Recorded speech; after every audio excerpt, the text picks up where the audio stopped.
show them. So getting back to how Mouse ruined comics. Okay.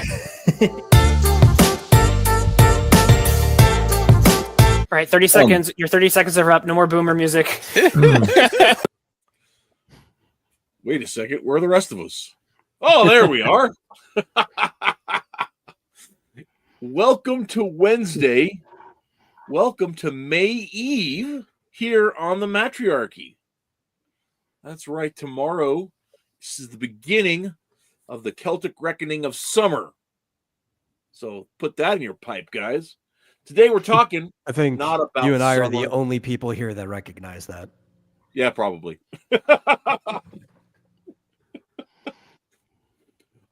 But that being said, today we're not here to talk about the summer. We're here to talk about the tick. Yay! Joining me is Hutch. Hutch, how's it going? I am so excited to be talking about the Tick, one of my favorite comic books, one of my favorite cartoons of the 90s. I'm there. I'm all set. And of course, Doug joins us again. Hey, Doug. Yeah. Good to see you guys. And the metal is here as well. Ahoy. Are you in fact a big Tick fan, or are you just along for the ride? I don't know how to define that. I did really, really like the cartoon growing up. And I have seen the Amazon series, what we got out of it, more than once. I did enjoy that. I've never seen the Warburton series, and I've never read a comic. Just haven't gotten around to it. But I do enjoy the Tick quite a bit. I used to watch it with my dad a lot. Very cool. Well, this, of course, spins out from our conversation a few weeks ago, talking about why is it that comic books seem to have always, superhero comics specifically, have kind of made fun of their own genre. What is it about it that allows that to go in there? And after we wrap the show and close everything down, Hutch says, wait, I was going to talk about the Tick. And I said, that's fine. We can do this again. Let's talk about the Tick. I love the Tick. Yeah. The Tick needs its own show to just go into all the craziness, all the things that it satirizes. And yeah, the things that are an odd satire, like the man-eating cow and the chainsaw vigilante and all these weird characters that were in the comic books that are comments on things in society, but what a weird comment, that they have a hero called the man-eating cow who goes and eats the bad guys, and they give him his own comic book, and it's like it's just so bizarre. The things that he comes up with, the creator of the show, or the book, creator of the book was also the creator of the shows. I mean, he was involved in the creation of all of the shows that spun off of his comic book, which is rather unusual. Because you don't usually get allowed to participate. It's like they pay for it and they take your idea and you get money, and that's it. That's usually all the buy-in that you get. But he was very particular about owning the show as it became a cartoon in the 90s, and then it became the Patrick Warburton show, which you could very much tell was using the co-creator of Seinfeld, because they the four people sat in a restaurant in a booth a lot and talked about things a lot. And it's like, it's not really what the comic book was like, but in fairness, they spent a lot of money on most of the costumes. Yeah. And then on the Amazon show, was very bizarre.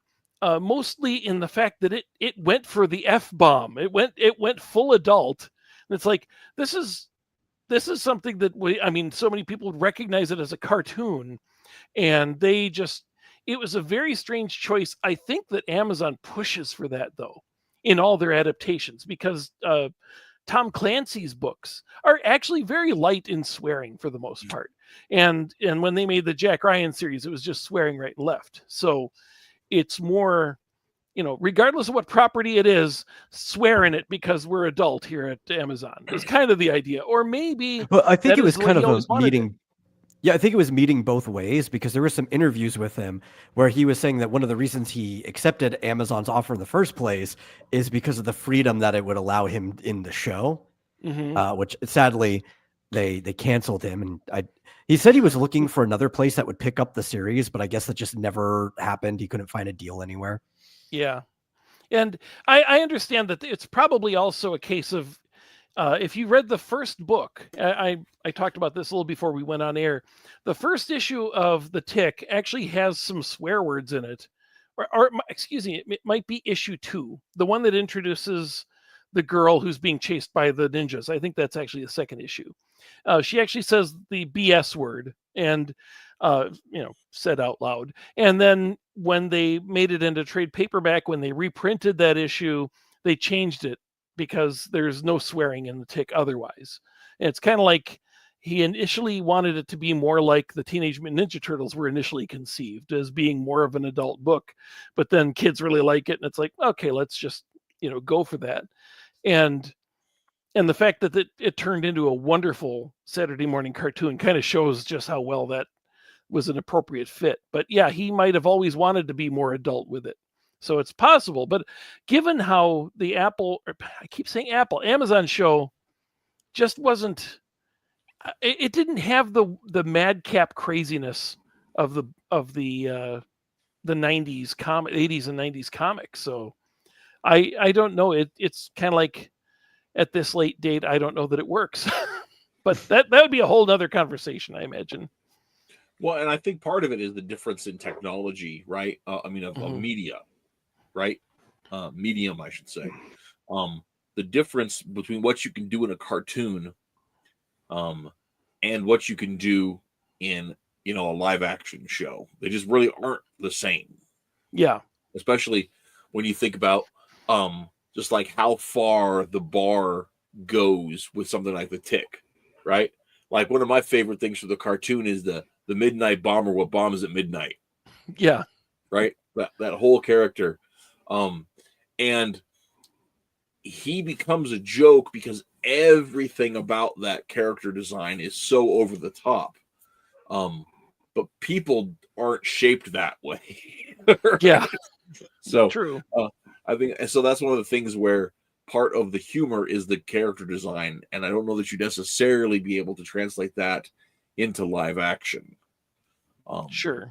So, not without an extremely high budget. Yeah. Or, the other thing is, like, thinking about it, maybe Danny DeVito could be the Midnight Bomber. Right? Yeah. Like, his what is it? Is it Frank Corrigan? What's his character from Always Sunny? Has a lot of the same kind of vibe as the Midnight Bomber. So, maybe Danny DeVito could pull it off, but Anyway, Doug, we haven't heard from you yet. Tell me about your tickets. I don't know. I'm having a lot of issues here with the stream. I might have to switch to my wife's computer. Well, if you do, that's fine. Oh, so, you know what? I typed in "evil midnight bomber." Give me a minute. I'm going to come back on. This is really breaking up. Excellent, man. I typed in "evil midnight bomber" and there's a cosplay, and it's actually pretty good. So it is possible to achieve it in human form. Well, let's share your screen, man. Let's take a look. I'm all curious now. Okay. Well, let's see. How do I share my present? Yes. And share screen. Okay, here we go.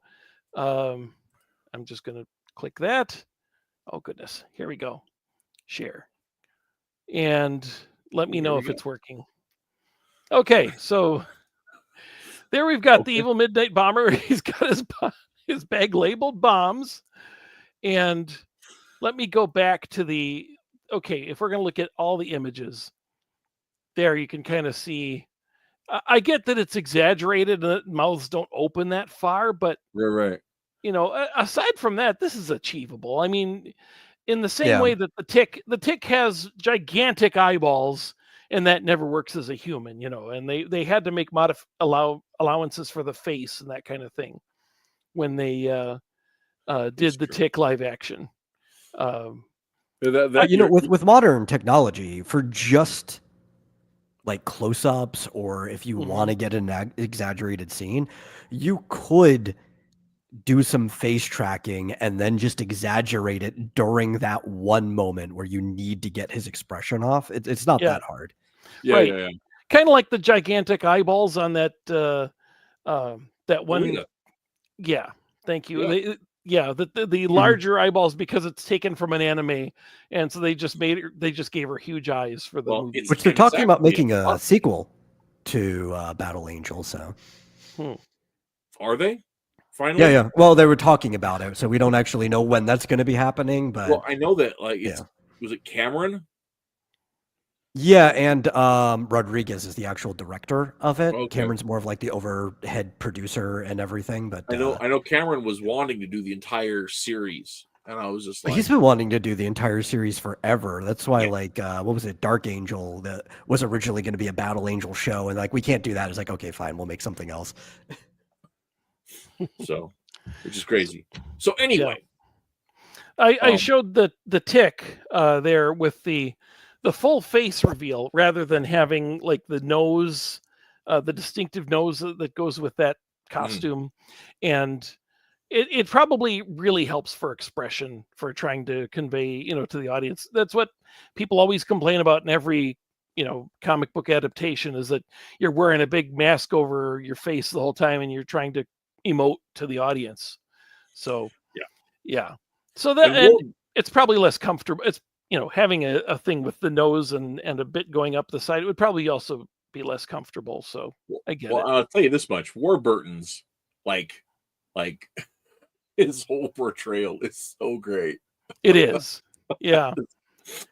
Here's the 4, and can I quickly mention the cartoon? When the cartoon came out, they added characters. They had American Maid, which was a wonderful pun. I mean, she's a Stars and Stripes maid outfit, and she's a spy, and she has like heels that she uses as weapons and stuff. It's an amazing idea, and it really works. And then for Batman, they had this deflator mouse, is what they called him. Yeah, it's like, he wasn't really funny or anything. And then they had, in place of Aquaman, they had Sewer Urchin, who talks like Rain Man, which was very funny. And my understanding is that they had to create those, and they're owned by the cartoon show. So then when he makes this, he wants to do, American Maid and Deflator Mouse. And they're like, well, you can't. Those are made up. So he makes a whole new character called Captain Liberty, who has a Liberty Bell thing. It's not really funny. American Maid's hilarious. That's not a funny design. But it's wonderful in that the Batman character is named Batmanuel, and he drives around in the Manuel mobile. And it's like, I just want to combine American Maid and Batmanuel, and I was kind of hoping that they'd, find a way to do that, because Batmanuel's the better character. Batmanuel's a great character. Yeah. He's a great character. And of course, he also goes on later to become the mayor of Gotham City. That's right. So. Mr. Carbonell. Yeah. After being a castaway on Lost. So that's fun. But yeah, it was he was on Lost. Yep. Okay. He was Richard was his character's name. I can't remember his last name too. Anyhow, doesn't matter. Yeah. One of the later seasons. Wait a second, is Doug is back? Maybe. Okay. Are you there, Doug, or no? Maybe. Right. This is working. I can see everybody. Can hear everybody. He's here in spirit. You're here in spirit. Like a seance form, not like the morale form. Lens cap. Lens cap. Lens cap. Yeah, it might have a. Does your wife's laptop have a slider over the camera?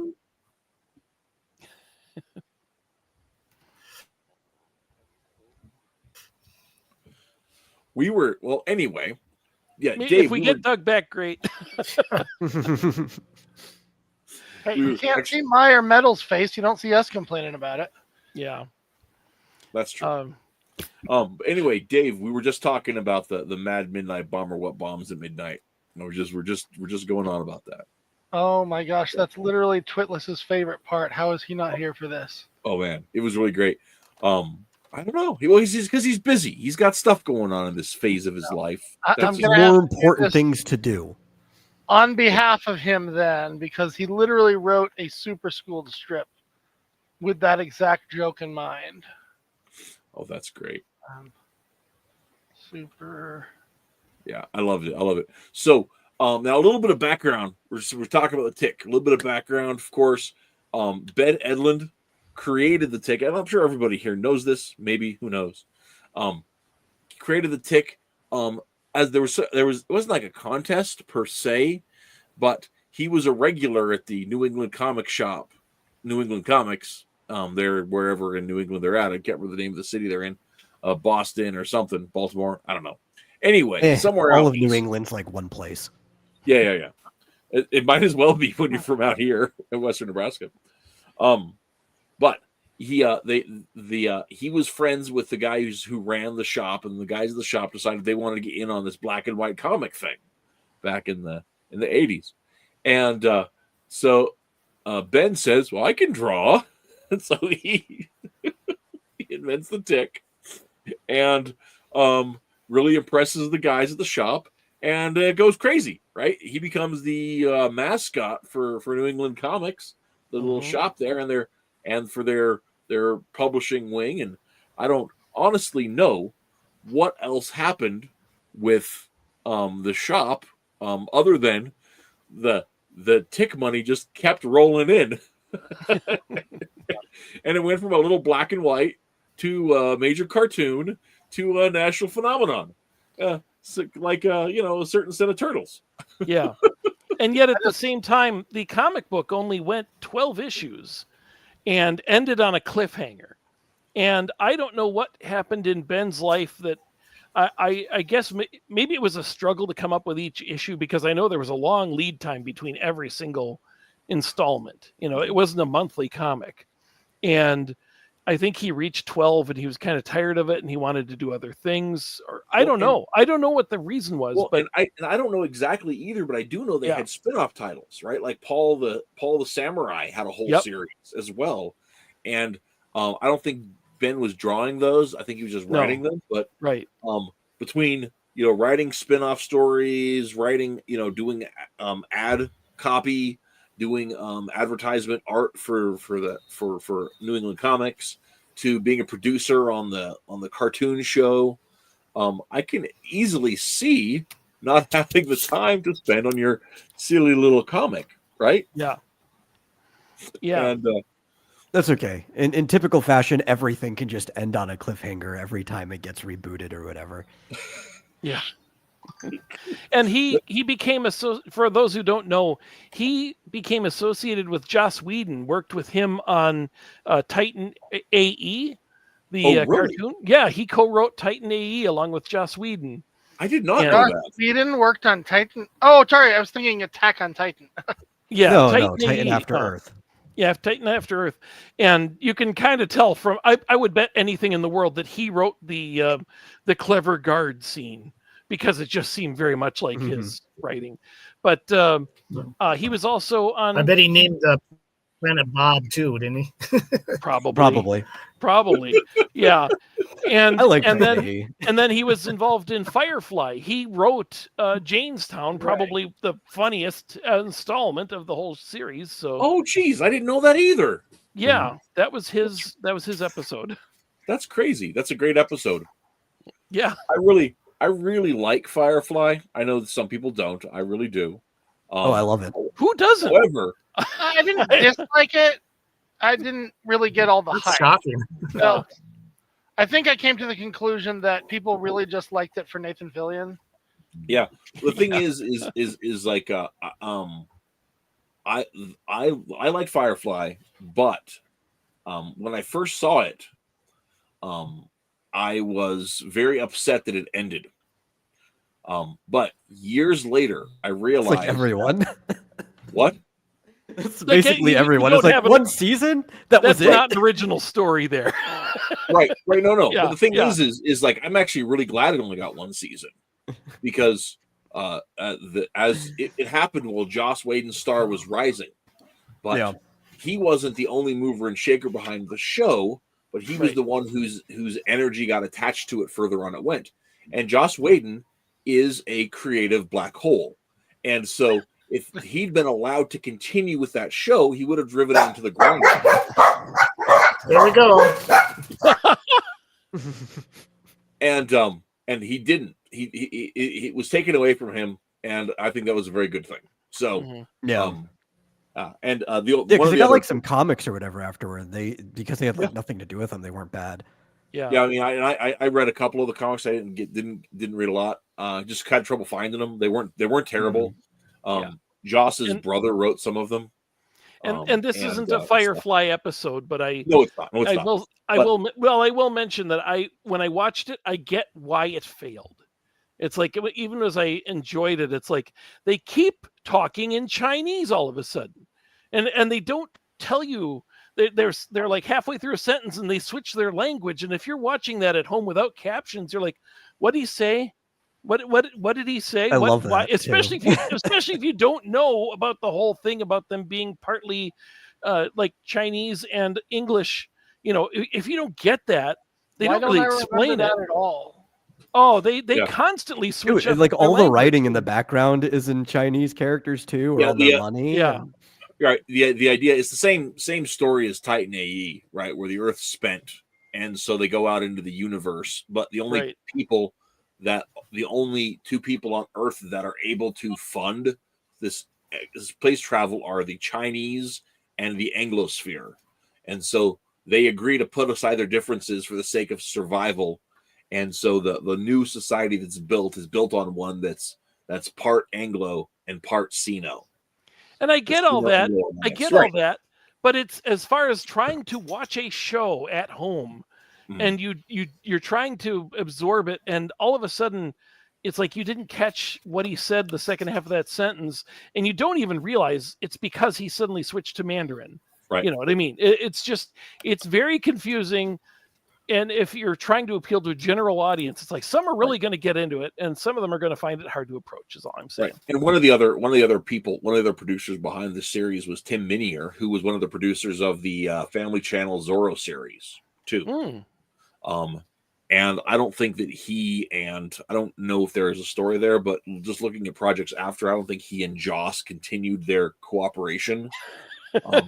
Which leads me to think that also would have been a factor in the continuation of it.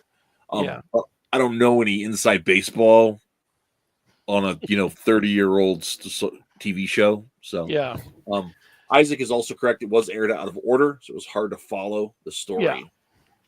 Yeah. Lots of issues with that. All I can assume is that when I watched it on what I thought was Sci-Fi Channel, they must have created a dub version.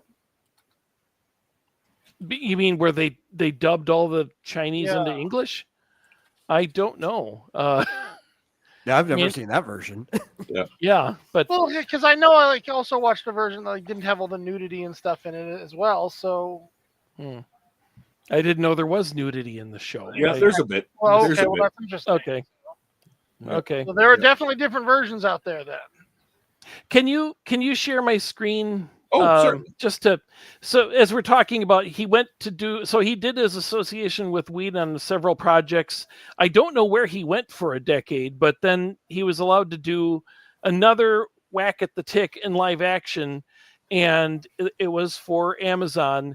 And as I said earlier, the first season was rather jarring in terms of the content, and a lot of people, you could tell that they got a lot of feedback about that, because the second season there's one swear word and they never swear again. It's like that was that dramatic. And they also had the Tick shed his costume into a better costume without explanation. Yeah.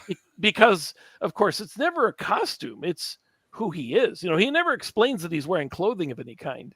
But then if you want to change the design, then he has to molt. He has to molt it and come up with a Well, new they costume made fun of underneath. that too. He's like, They did, yeah. "Am I always naked or am I never not naked?" Well, and one of the great things I think about, well, I guess one of the really hard things about the Amazon series, is the first couple of episodes. They're really leaning hard into this personal drama story for Arthur, which I think Arthur's story having personal drama is always part of its charm. Yeah. It should be something that kind of like mocks that grim and gritty adventure kind of thing. Mhm. But the thing about it is that sorry guys, is that it was so heavy. There was so much darkness with it, and it made for a good twist later on. But the fact they actually had the pilot and the first episode leave you wondering whether the tick was actually a real being or just I a love that. manifestation of Arthur's like subconscious, right? Yeah. And it was like, man, I don't know if I want that. I don't know if I want to watch that Then show. it just makes like, because it's basically set up as a joke. So when you do finally get to it, it just hits even harder. But I could see like if you didn't continue after that and that you were only looking at that, why you would possibly not want to see if it changes or Yeah, where it goes. yeah. Well, I watched the 15-minute preview of the first episode where they introduced that plot thread, and I was like, I don't even want to see this show. And and I'm like, I'm definitely not like putting you on a subscription to watch this show. And so it wasn't until like probably 4 or 5 years later that it was available on the Freevee app on my Roku TV. Oh, And my wife and I were like looking for something to watch, and so we put it on, and it's like, okay, that wasn't terrible. We kind of like binged the first 3 episodes, and we're like, okay, we'll see where it goes from here. And yeah. the character that I'm showing there, Superion, which is one letter off of Superman, is a lot like Batman. Well, in that in that way, the big problem with season 2 is it was leading up to an obvious Superman goes bad type story for season 3, and there's already The Boys, and there's of course now we have Well, I do think The Boys was Invincible directly why Amazon dropped the tick in the first place. yeah, because he was going the same place. The bad Superman. It's like there's so many bad Superman stories, that and Invincible, and how many others now. This is a comedy, It's like, though. but yeah, but it's like It was also really hard to tell if that was exactly where they were going. Like we knew that his people were coming, but it was hard to tell whether he would be on their side or our side. They kind of just left it up in the air. Mhm. I honestly don't remember the ending of the story. I couldn't remember. I just Yeah, knew it was just that's him where they were like leading. on the moon, right? Yeah. He went off to the moon, and then he looks up, and like the ship is coming, and that's kind of just where it ends. Yeah. To answer Isaac's question, they hinted that it might be a Fight Club, but I think that was to screw with you. Yeah, they were just messing with you the whole time. It was all a bit. Another reference to Lint. And we should Miss Lint. we should explain your name faster than the speed of Lint. You go ahead. Oh yeah. Because I was saying this backstage before we came on, but in the cartoon, Oh, there Doug was dropped off again. I didn't notice Yeah. it when we were at the big screen. Just happened. Yeah. yeah. Oh, But in the geez. cartoon, there was an episode where there was like these interspace travelers that needed the Tick's help for something. So he picks them up, and they're going through what looks like a warp space, and there's actually like lint in everything, everywhere. And they mention the speed of lint, and he's like, "Don't you mean like the speed of light?" And he's like, "No, this is the only faster than the speed of light. When you open the dryer door, what's in there that wasn't there before light even gets in? Lint." I'm trying to remember. I don't remember that. That's a cartoon story? Yeah, Why it was don't from the cartoon. Why don't I remember that? There's so many good stories. By the way, I have the DVDs, and they never released the 3rd installment. They never did, and I've never seen it streamed anywhere. I imagine it must be on Max or something, wouldn't you think? Because they own, or do they own it? No, I don't know who owns the cartoon, actually. Yeah, it was from The Tick versus the Big Nothing. Okay. Tick versus Big Nothing. I don't remember it, but anyway, I wish I remember. Like I said, it's hard for me that's why, to have because seen it's them episode all. 1 of season 3. There you go. Yeah, I wasn't able Yeah. to rewatch it. Yeah. Oh, there's some great stuff. That cartoon show just got better and better. I can't believe it only lasted 3 seasons, but there might have been another. I don't know if it was ratings or what, but and here's the thing is too, is at the same time that the Tick was coming out, right? The Tick was out. The Freakazoid show was going Yeah, on. and they're very similar concepts. Another superhero pastiche, and I will be honest. At the time, I really preferred Freakazoid to the Tick, and same actually. and I don't know why, necessarily, because I can't really pick out one thing that I thought was like better, like in retrospect. Just something about my 19-year-old self was just like, or 17-year-old self was just like, nah, I like Freakazoid. This Tick guy is a little too weird. were they on opposite each other or something? Why do you have to choose? They were on different networks. Yeah, were they on opposite each other? It was I just was one of those things where like it was just like I had my favorite things, right? Like I preferred Batman to Daredevil, even if just a little bit. Right? I don't even see them as competitors. They're so bizarrely different. Well, I could tell you why I preferred Freakazoid. And it wasn't because when it comes to being a pastiche towards superheroes, they're kind of on par. Like they're I wouldn't say one is necessarily better at doing that than the other. But Freakazoid, coming from the same studio and producers of Animaniacs, also was just parodying a lot of things that weren't just superheroes. So you were getting a pretty wide range of comedy during that. And I thought the villains were stronger in Freakazoid. Out of the two shows, even though I think the heroes were and other parody heroes were stronger in the Tick, but for Freakazoid being the main character, somebody who's kind of loony and driving his villains insane, the strength of the show is the villains that he's driving insane. Yeah, I think that's part of it. I think the other part of it too, that for in a lot of ways, I'm a big DC guy, and I feel like the archetypes that the Freakazoid is playing with kind of felt a little more DC-like. Whereas I think maybe the Tick was just superheroes in general. And the other thing about Ben Edlund's world is it's very much its own thing, right? But like I couldn't imagine like Freakazoid. I mean, I couldn't imagine the Tick existing in the same world as Batman, but I could definitely imagine Freakazoid existing in the same world as Batman. For whatever reason. Well, also partially the Warner owning at that time. It was you literally could see him in the same world as Batman if you wanted to. Yeah. But it's the Spielberg budget had an all-star cast on Freakazoid the entire time. You have like Ed Asner, Ricardo Montalban, like anyone you could think of. They were there in there voicing someone. That's true. Come to think of it, there is a strange similarity between Freakazoid and the Creeper. Yeah. Oh yeah. Definitely. Yeah, and I must say the Tick animated series the animation wasn't the best. It's not why we watched it. Whereas Freakazoid was very well animated. I mean, it was kind of superior. Now, of course, I should also point out that there was one other contender at that time, that is Earthworm Jim. Which I've never seen.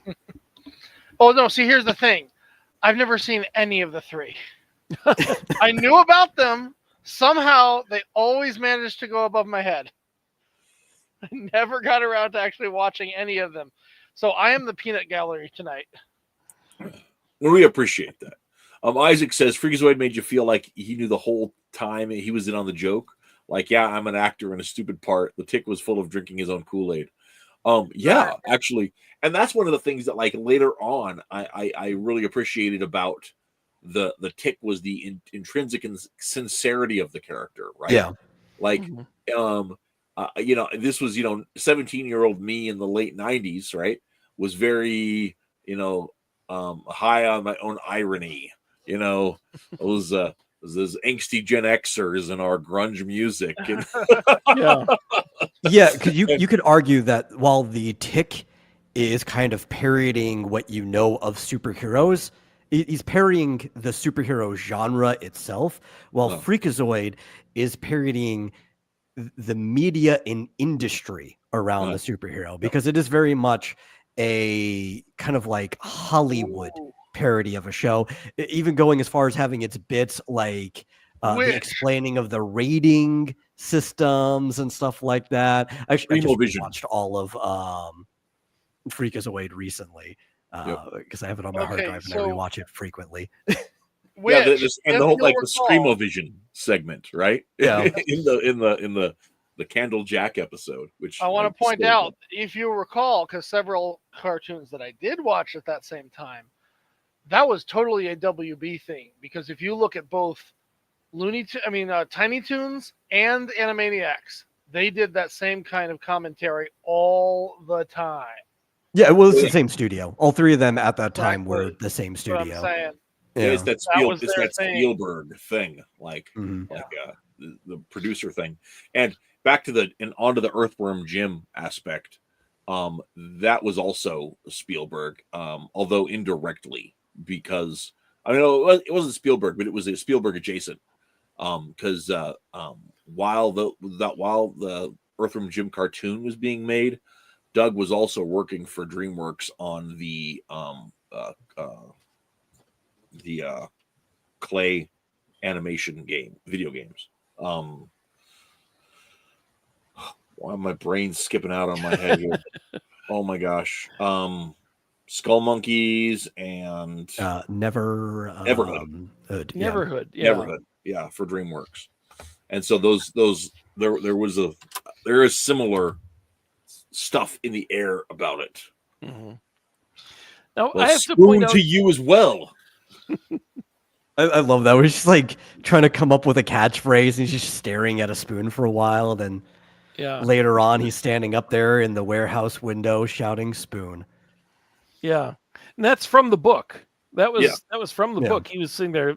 He just said "spoon." I like that word. I think that's going to be my battle cry. And he's like, "What?" He said, "The thing you yell when you go into fight." And then later in the book, he suddenly goes "spoon" and charges at a whole bunch of people. And not the face.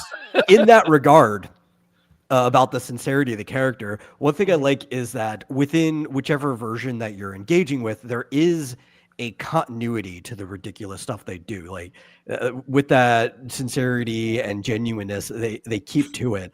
Like when what's his face, Chairface or whatever, right? He's trying to carve his name. Yeah, and he's trying to carve his name into the moon, and they cut him off, and it just says "cha." And then for every single like episode after that, anytime the moon's shown, you can see the "cha" in the moon. Mm-hmm. Yeah, that dedication to a theme, right? Yeah, and then later they took out another chunk out of the moon, and that was in all the episodes after that too. Yeah. Right. And that's one of those things where it ties into this. I mean, it's that loving pastiche of superhero comics, right?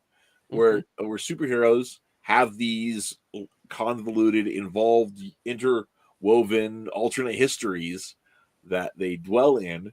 And you never explain it. So like if you were to come 10 episodes later and you're like, why is Cha in the moon? You just had to be there, right. Like, to understand what's going on.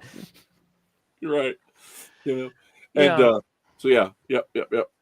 The comic book, what I started to say about the different kinds of comedy and how the comic book, its comedy was very different from what you could do in a cartoon, which didn't work on a sitcom, which the sitcom is like very different from the cartoon. It's like the comic book.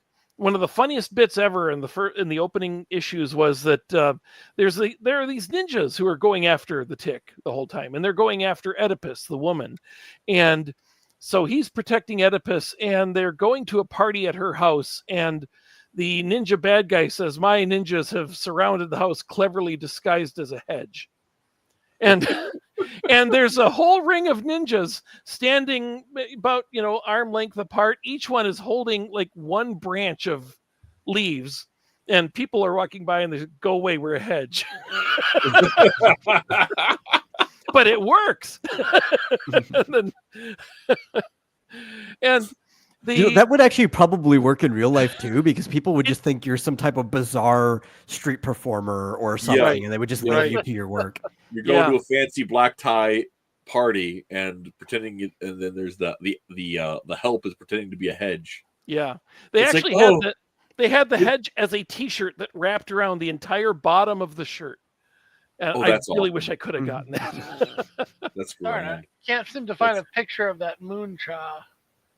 Oh, well, then you go to the so the cartoon opens with the breadmaster, or I think that's his name, the one where there's like a bread store and the tick is in it, and they get a phone call and they say there's a loaf of bread about to go off, and then this loaf suddenly blows up and like keeps getting larger and larger until it's destroyed the store. And it turns out that this insane bread maker whose assistant is named Buttery Pat, and he is butter, and I it's a clever name, but it's like that's how bizarre this is. It's like they take all these villains seriously, and whatever their desires.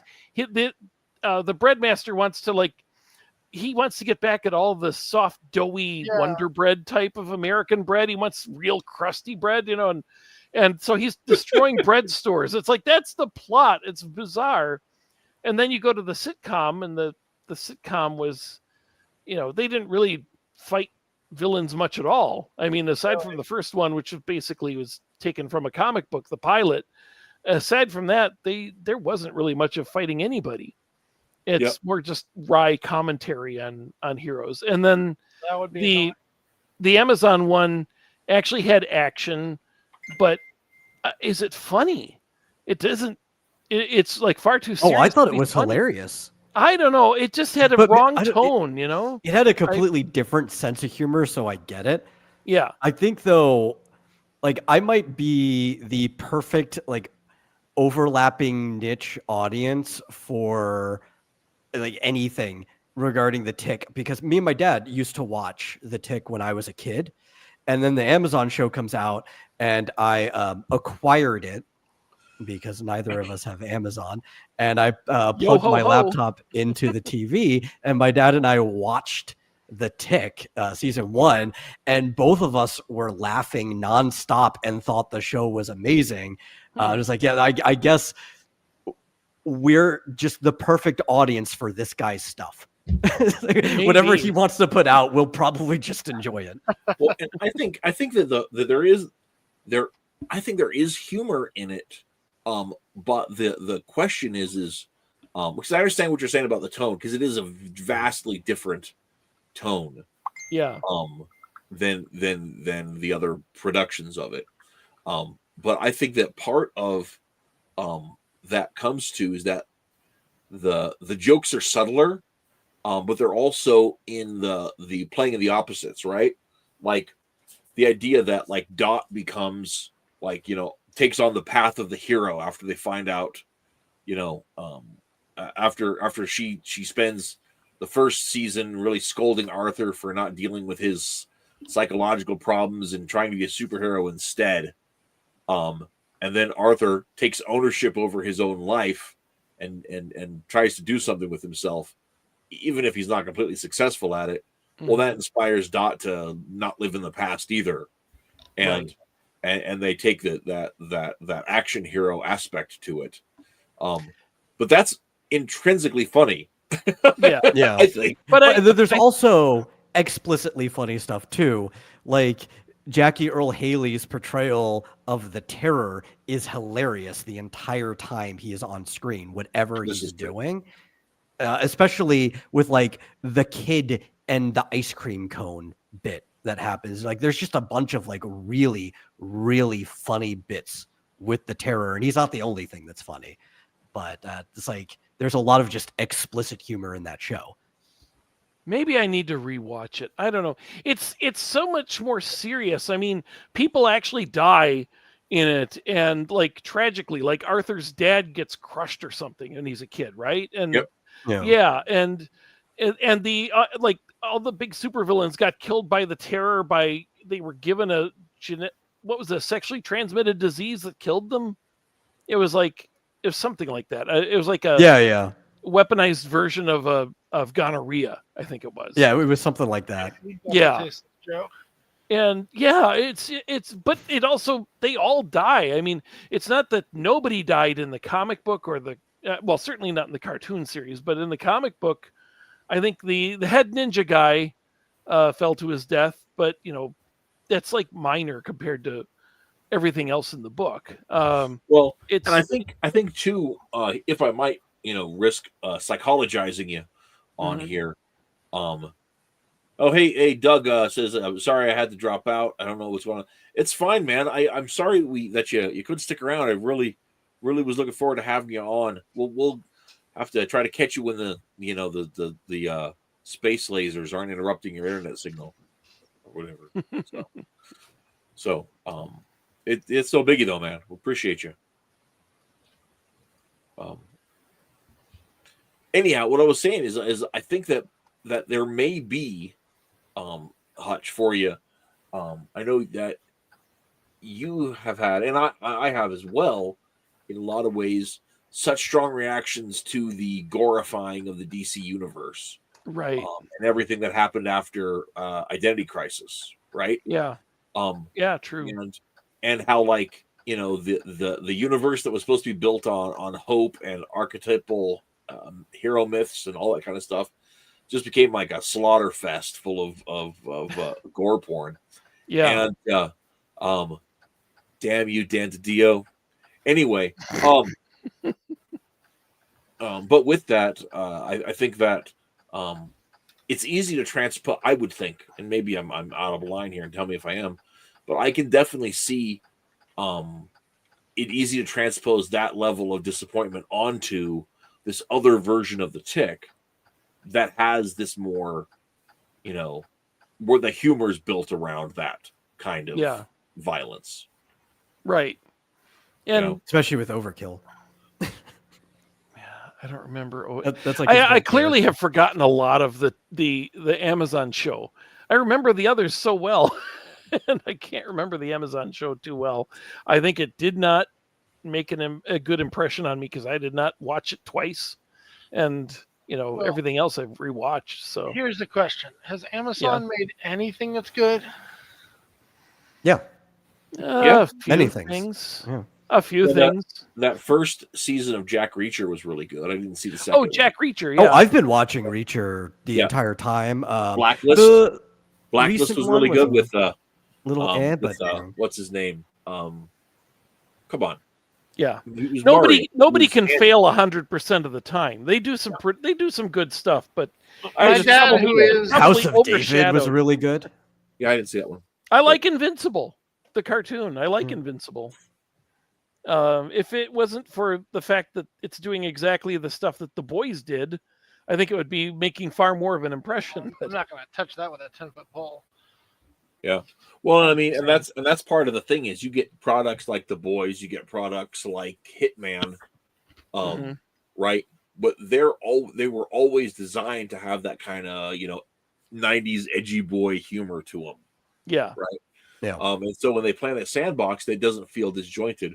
The Tick comes to a place where there's definitely edginess in its DNA, but the most mass market Tick has not been edgy boy.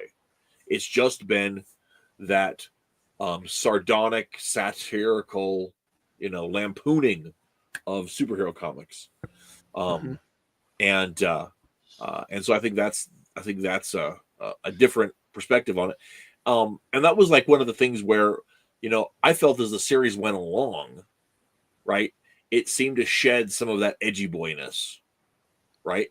And so I think I felt like, and I need to go back and rewatch it again myself because I had a lot of fun with it, but I really felt like by the end of the series, it was definitely sillier and more fun. It did sometimes didn't even feel like the same series. Yeah. Well, and there was also probably the thing that I thought was the weakest about it is at times it did try to be a modern show. And I don't mean that in all the negative ways that we always say a modern show, but it was trying to be of the era it's in. Was it Danger Boat? would sometimes have like overkills, protocols override, right, because of the computer that connects them. And they when he went into party mode, he would start flossing, right, which was a very modern dance. It's obviously for people that are younger watching it, and it feels like a show that came out of like 2016, and I forget when season 2 is, like a couple years later, 2018 or whatever. Right. As opposed to like you're used to Tick feeling like a 90s hero in a way. Even when it's like rebooted, he just kind of feels like a 90s character, but it doesn't really feel like that in like the 2016 version. Yeah, and I would agree with that, because even the 20 well, it was the 2000s, the Warburton series still had those the things it was making fun of were either Batman 66 stuff, or they were, you know, it like image tropes, right? Yeah. Even like Major Liberty or whatever her name is, the Captain the Liberty. Yeah. yeah. Mm-hmm. Her there was a thing where she ends up being witness to the death of that version of Superman they had in that show, The Champion, and there was a whole court scene about the Champion's death, and that was like, you know, a very, very 90s thing. Yeah. Well, they also, I mean, like I said, that sitcom was too sitcom-y in its plots. I mean, they had one where it seemed like something that would happen to Elaine on Seinfeld, that Captain Liberty was hanging out with was his name, like Mr. Invincible, and they go to bed together and he dies, which is funny because he's named Invincible, you know. And yeah, he has a heart attack having sex with her, and she has to get rid of the body, and it's just a, you know, typical comedy of errors when they're trying to get it into the Manuel mobile somehow and hope that nobody finds out that that's how this esteemed character died, you know. And it was shameful. Yeah. But yeah, I it's okay. I mean, but it's worlds different from the cartoon, which is worlds different from the comic book. It's like each one has different styles of comedy, and I get that. Even the 2016 show is good in some ways, but I think the fact that they had to retool it a lot for the second one, I wasn't the only one with complaints about it. You know, the costume. Yeah, for sure. Like that. Yeah, it makes me think of the Ninja Turtles. How no two iterations have ever really been the same. Sure. Each time you get to do it, you keep getting to reinvent it. Is it possible that if we had enough iterations of the Tick, we would feel the same way? You just accept it every single time. I would really like to see. I would really like to see. I'd really like to see a version where they just do some of the plots from the comic book. You know, it's I was going to say, I don't accept most versions of the Ninja Turtles, so probably not. It's. Hey, I you know what? I That would is really like to see fine. live action. I am totally okay with that, Metal, provided you do not place the 90s cartoon as the pedestal against which everything else must be compared. No, actually, I placed the comics and then the movie Okay. that was closer to the comics than the cartoon was as the Okay, all pedestal. Good boy. Oh, you're talking about Teenage Mutant Ninja Turtles. Okay. Yeah, the live action Teenage Mutant Ninja Turtles movie Gotcha. from the 90s was closer to the comic than the cartoon was. Those are my grading points for everything else that's Turtles. So side note, did you guys see the the honest trailers for the original Ninja Turtles movie that was released about a month ago? No. Ooh, no. I have. It's Honest pretty Trails. I was cool. thinking. Yeah, like How one of it the jokes that I have in it is like, the Shredder is this criminal who's teaching all these kids to rob things and use the money to build a kick-ass youth center.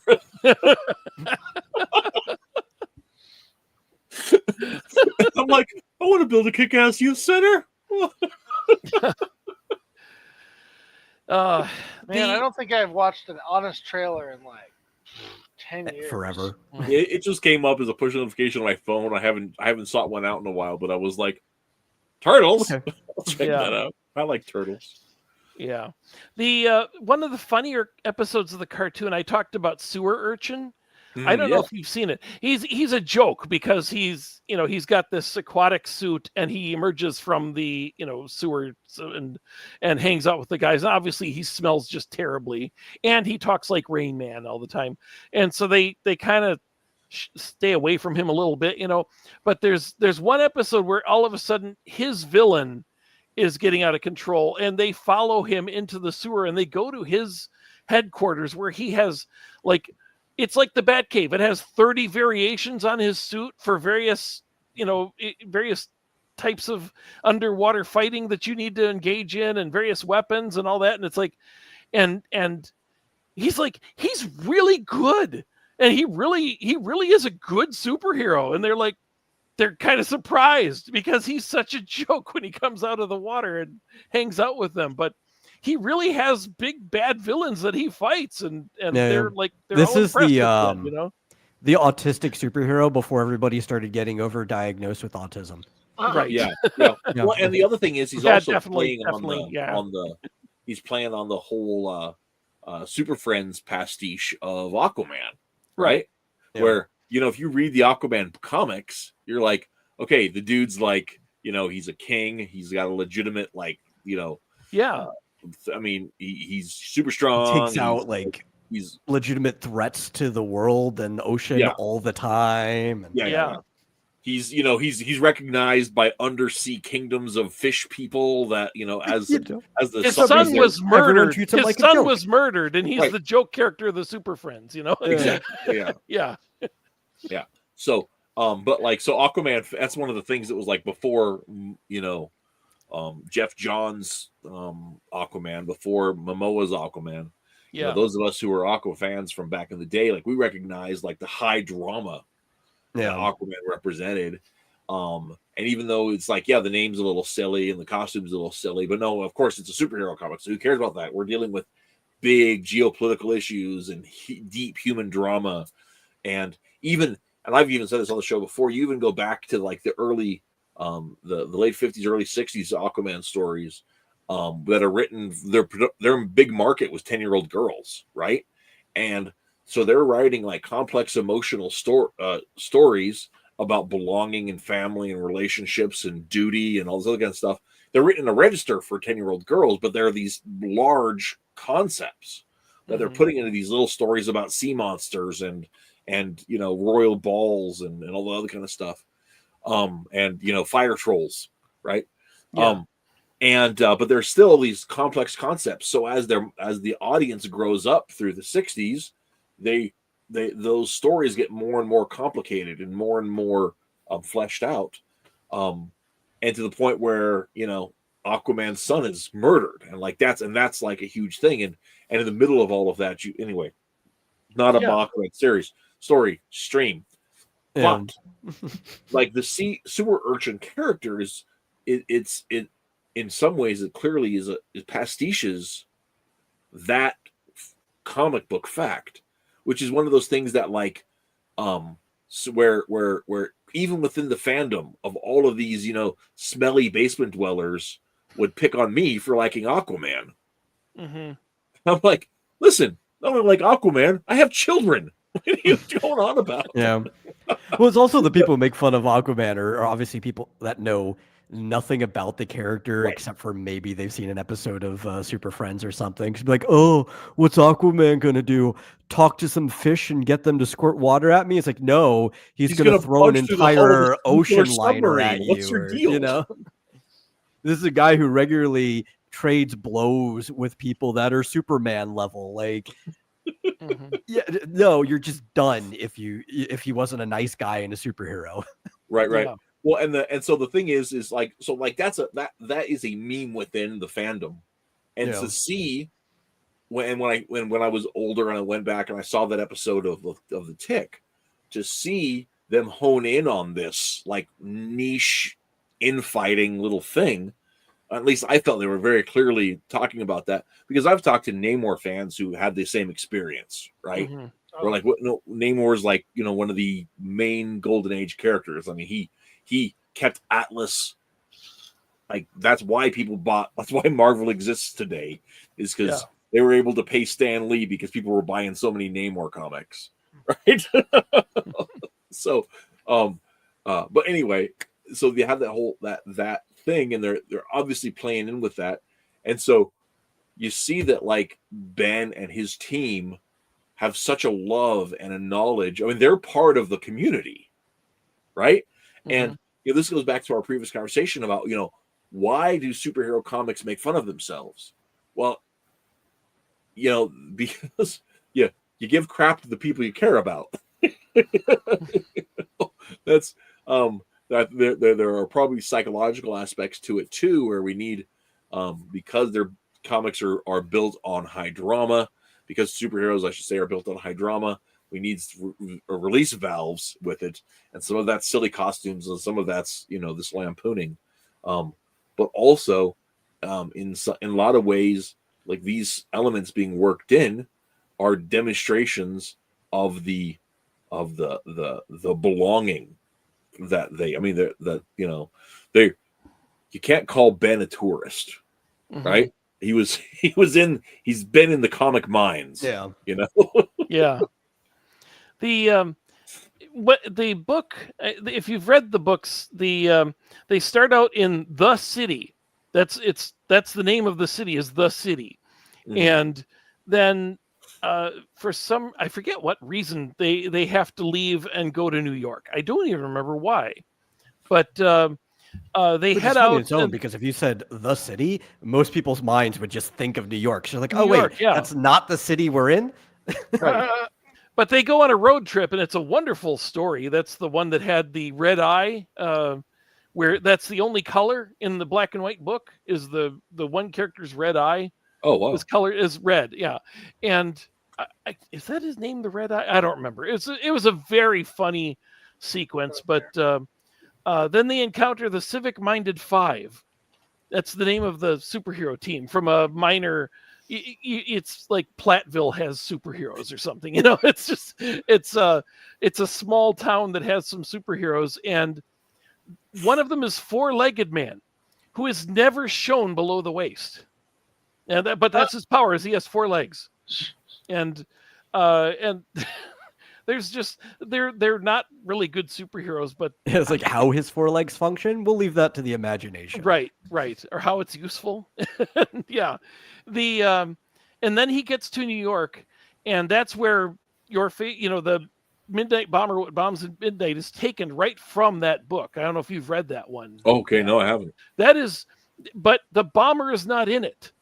The entire conflict is that there is a bar that is for superheroes, and the Tick has never seen more than a couple he's encountered some weird characters, but this is like other superheroes, all right. And he goes in, he's talking with all of them, and they're like, "It's so cool to meet you. What's your name?" He says, "The Tick," and they're like, "Uh-oh." And it turns out they already have a character called the Tick, and the Tick shows up. And he finds out that there's another guy calling himself the Tick, and they have a big battle. And the Tick loses to the Tick, the Blue Tick, and Blue Tick inherits everything because he defeated him in battle. He gets that's how everything. It works He gets the mansion, he gets the cave, and everything.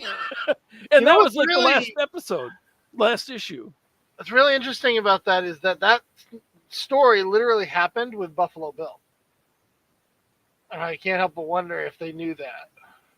Buffalo Bill, who? He walked into town calling himself Buffalo Bill, and to find somebody else had already gotten that name, and they had a shoot off for it. They just hunted buffalo all day long, and he won the name. I did not know that. I'd never heard of that. I don't think I knew that either. That is very interesting. Yeah.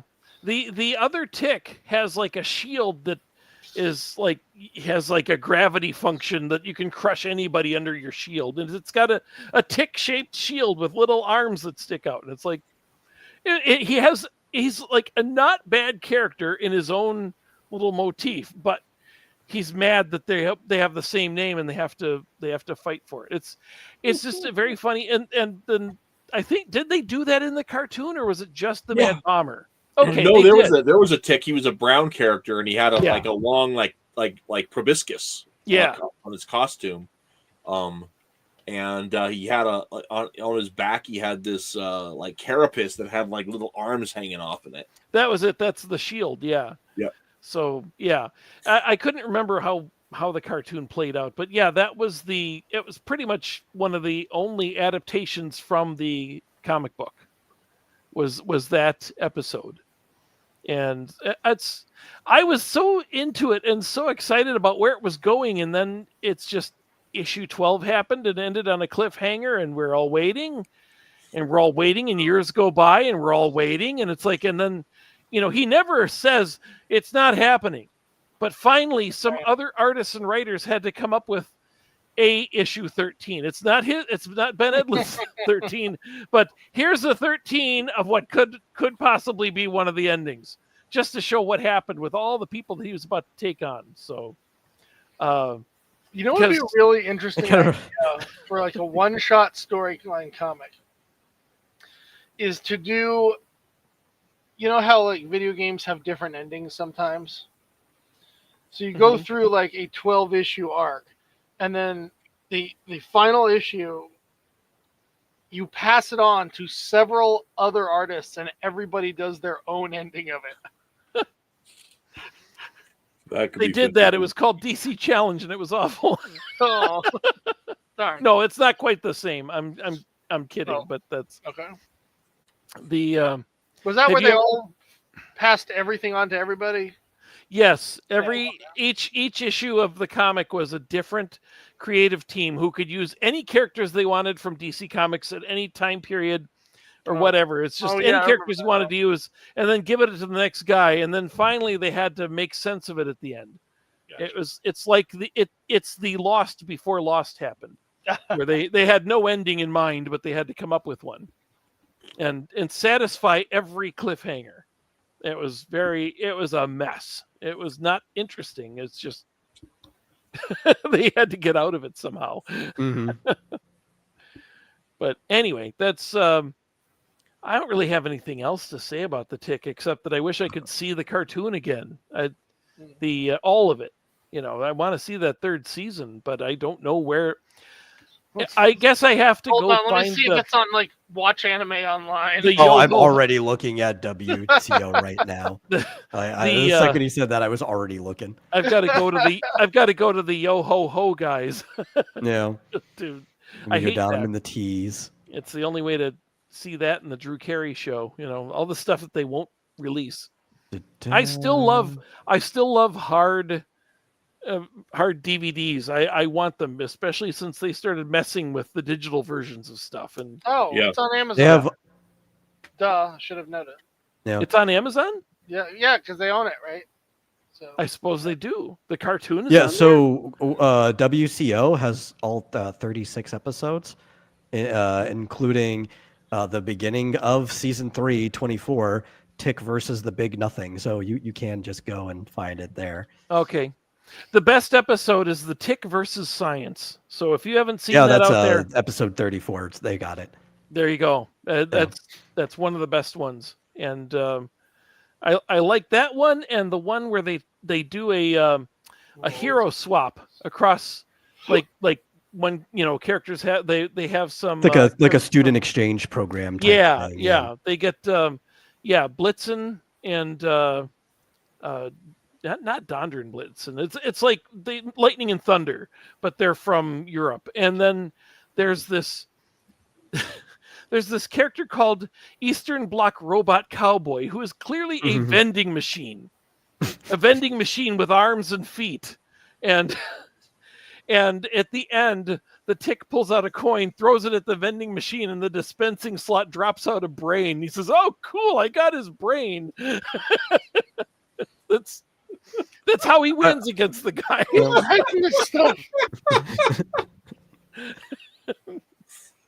Oh my god! We got a buddy who did the superhero cultural exchange program with the Sporkman Goes to Japan. That was actually like the whole reason why Sporkman was there. Yeah, I would. It's right. I don't really know what happened with those whole their whole thing. But I feel somewhat sad that we never found out what happened on the other side of the equation. Right? Same. It's like that almost every time you have like a superhero cultural exchange. Is they just show you the main character, and maybe you'll get a glimpse of the other one without a full story. But in that case, I don't think we got even a glimpse. Yeah. And I think they had talked about like maybe they'd go back and pursue that because they'd had some ideas in their things, but I don't know. I think they stopped seeing on the same wavelength or something, but Yeah. which happens sometimes. That's a bummer, but anyway, Stone Mason Comics has joined in the chat. Says I just watched Gura's graduation. I don't know what the heck that is, but Gura is the little shark girl. She was the most popular VTuber on the planet from HoloLive with like 4.7 million subscribers. And in idol culture, when you graduate, that means you're leaving. Your character is discontinued. So she had like a little concert to end it off. I watched it earlier today because I've been following Gura for like the last 5 years. Were those all sounded like English words, but I don't feel like they. Well, idol culture comes from Japan, and HoloLive is a Japanese company.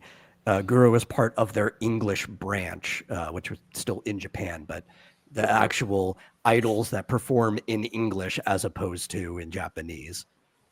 Okay, so they like song and dance performers that are Sort of. So a VTuber is just a virtual tuber, so like Right. YouTuber, right?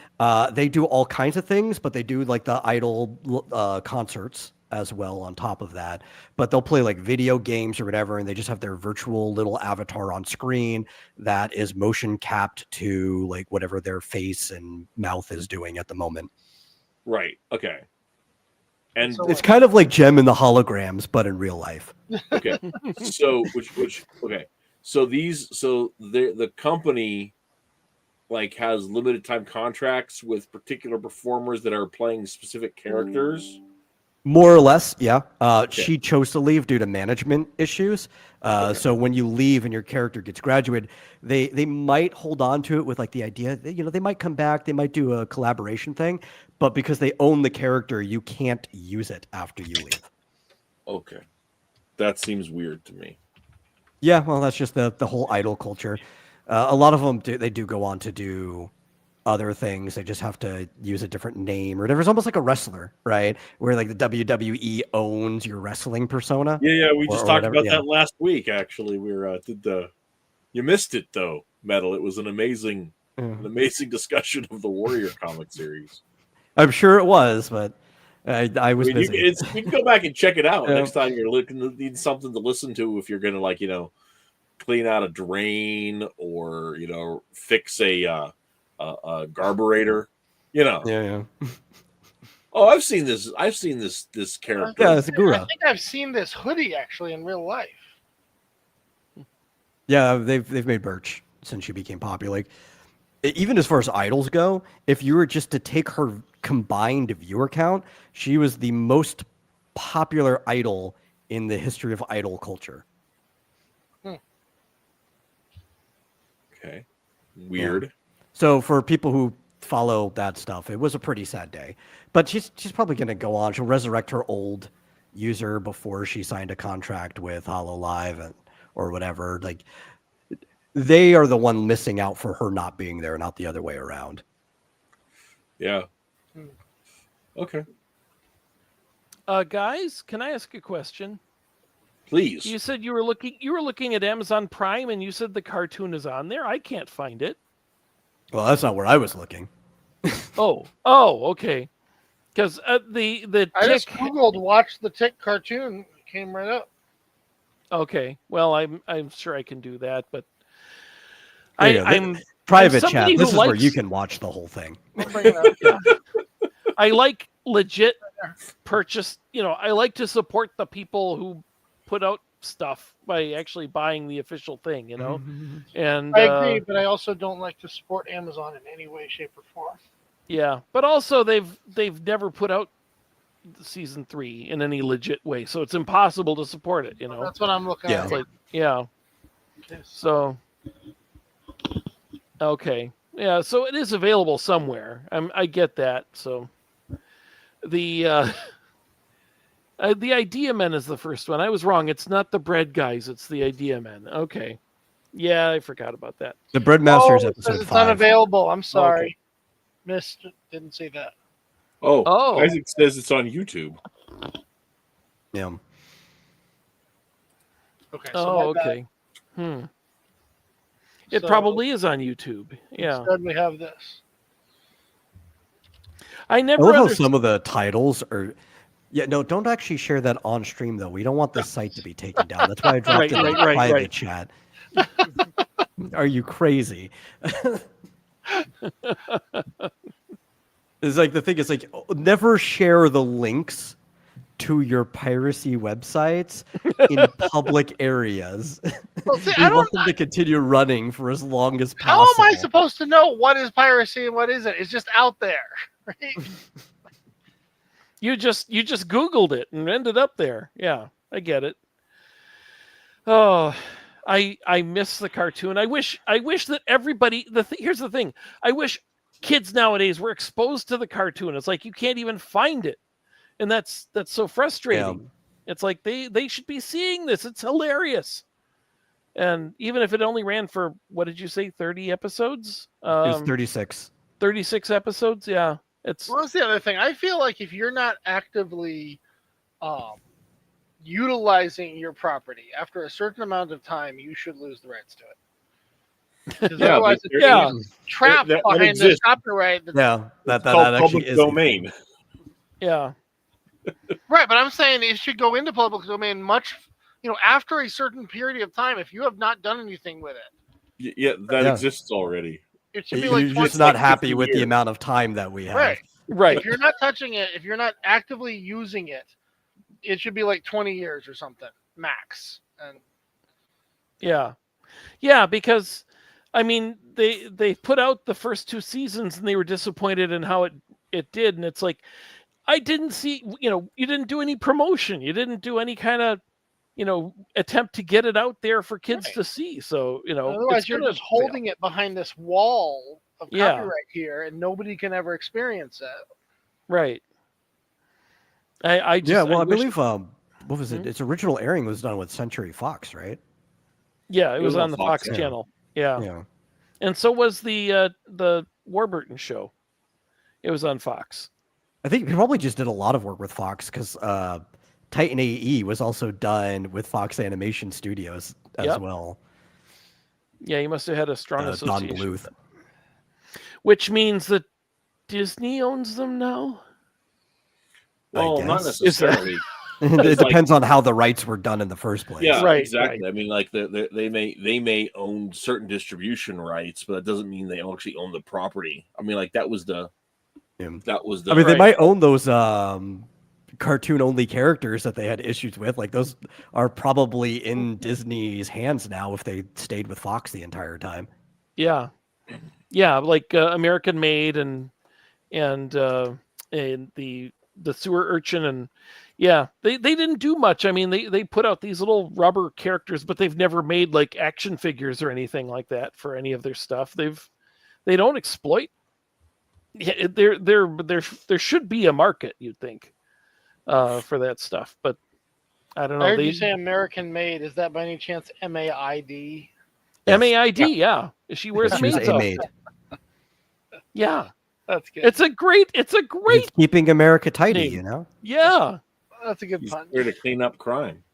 Yeah, and the characters I just showed, they did an American Made one, and it was from her first design where she was strapless and just bare shouldered. And I think I'm pretty sure that was the case, that they made the toy design from that, and if you got that toy, that's actually a real collectible because then they had to pull it and redo it. So, yeah. I don't know why. I don't know why kids can't see a strapless shoulder. Because Woman. Wonder Woman never. Yeah, Wonder Woman has nothing on her shoulders. What's wrong with that? Maybe that was the problem. Maybe it was too close to Wonder Woman's design. If it's just a bustier. I don't know. Now, Hutch. Yeah, Wonder Woman has the weight of the patriarchy on her shoulders. that's true. Okay, now That's I'm not the looking only at- weight she has on her shoulders. And now I'm looking at her from the show. I mean, the live action show, and holy crap! That's a different character. Yeah. Oh, Yeah, that's Captain Liberty because they couldn't get the rights to American Made. oh, okay. But For some but reason. that did force them to come up with a better Batman parody. So it's like it's 50-50. It's like you lose American Made, but you get Batman and which Yeah. is awesome. Yeah. Their Fledermaus was really just a coward. Yeah, that was the deal. He never did anything. He doesn't want to participate in anything, and he just sits there. Yeah. So the opposite of Batman, the guy who can do anything. There were other parodies that they did, like Big Shot, who was an obvious Punisher. a Punisher. Yeah. Yes. Reference. Yeah. Yeah. And yeah, they did do a lot of direct parodies of characters here and there. But Yeah, well, even going back, having to come up with newer versions. Overkill is the same character. It's just direct Punisher parody. Yeah, that's true. yeah, That's true. I have nothing more to say about this. I just wish that the kids could see the cartoon. I agree. It should be. It should definitely have more place in the world. I am just sad that Doug wasn't here. Because one of the things that really brings up like why I wanted Doug to join in specifically, in addition to the fact that he said he really wanted to talk about the Tick, so it's really bummer he couldn't say more than like 2 sentences. Was that his comic Flying Ferret was very heavily inspired by the Tick, and of course is available. It's complete, beginning to end, available on Webtoon. But I didn't. If I was prepared, I'd have had the link throw up on the chat, but I don't. So. Problem bringing it up right now. Excellent. Talking about how the Tick has changed from his first concept. In the first issue, he's in an asylum, which is not that hard to explain because if you did find him on the street, you would think he's a lunatic and put him in an asylum. It doesn't mean he's actually insane.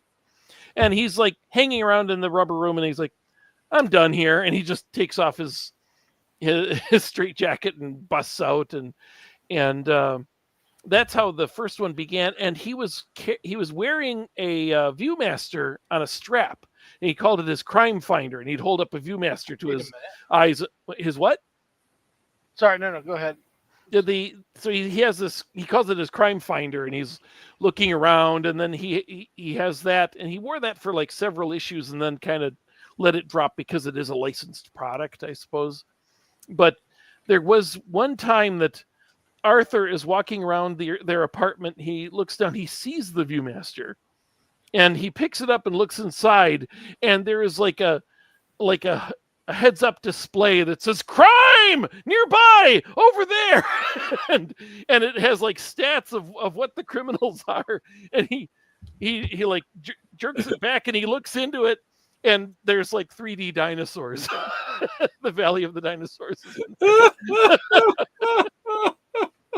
Because he thinks that the Tick is insane sometimes, but then it's like, wait a minute. That thing actually worked. Oh, that's so great. That's supposed to be like the uncanny Valley of the Dinosaurs. It's 3D. That's what Viewmaster was. It was a 3D effect to tell us, Also, the Tick is insane. It's just besides the point. Well, yes. I think we have scribbling tapped out jokes. the topic. Yeah. I think we've said everything we can about the Tick. I want to thank you guys for coming on the show. Stick around after we shut off. I've got some questions for the group. And until next time, you guys out there in internet land, hey, listen, if you guys ever have things you want to hear us yammer on about, shoot me a message on Facebook or Twitter. And we'll hope to get to hear you there. So anyway, we will let you go. We will talk to all of you. Oh, before we go, Isaac says, Metal, did you get your table number? I don't know what that's even about. I don't know what that's about either. Is there something I'm supposed to know? Yes. That would probably be the Comic-Con that Twitless is setting up. Oh, well, I think I said that I can't go, so. My table number is -2. Well, he says for free comic book day. Better make sure he knows that. Yeah. For Yeah. Well, free that's coming comic up. book day. I should Yeah. find like an LCS or maybe something and get some comics out, like just do some printing. I don't know. Yeah, that would be fun. That is this weekend. Yeah. So you have to do it really quick.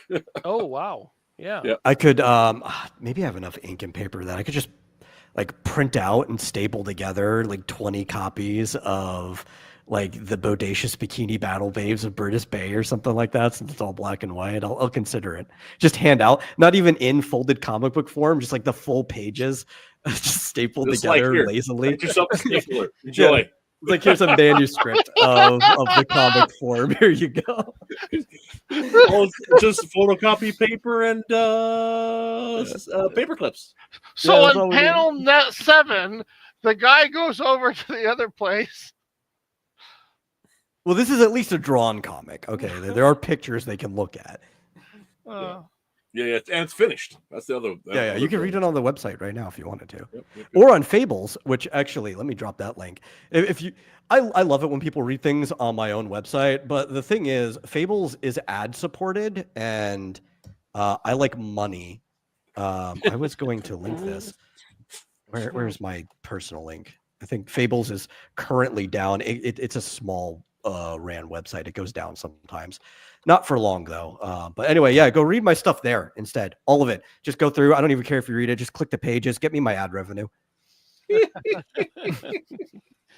Actually, before we go, could I have you pass on, Matt? Could you pass on that URL I just sent you? That is my Elongated Man website, which I was about to send everybody to it, and I found out that it had a whole bunch of problems, and I spent the whole weekend recoding it and putting it back out. So that's the link to Dibney Dirt, the Elongated Man website that I've been running since the 90s, and I didn't realize it had broken. So I would have passed it on last time when we were talking about that, and then I panicked. Yeah, that is great. So I will make sure we get both of those links dropped into the description, the video description. All three of those links dropped in the video description. So that'll work out pretty well. Thank you. So, but yeah. So, that's it. That's the show. We're gonna wrap it there, and we will talk to you all next time around. And have a great one. Go. Until then, keep Reading ticked off. You guys have a great night.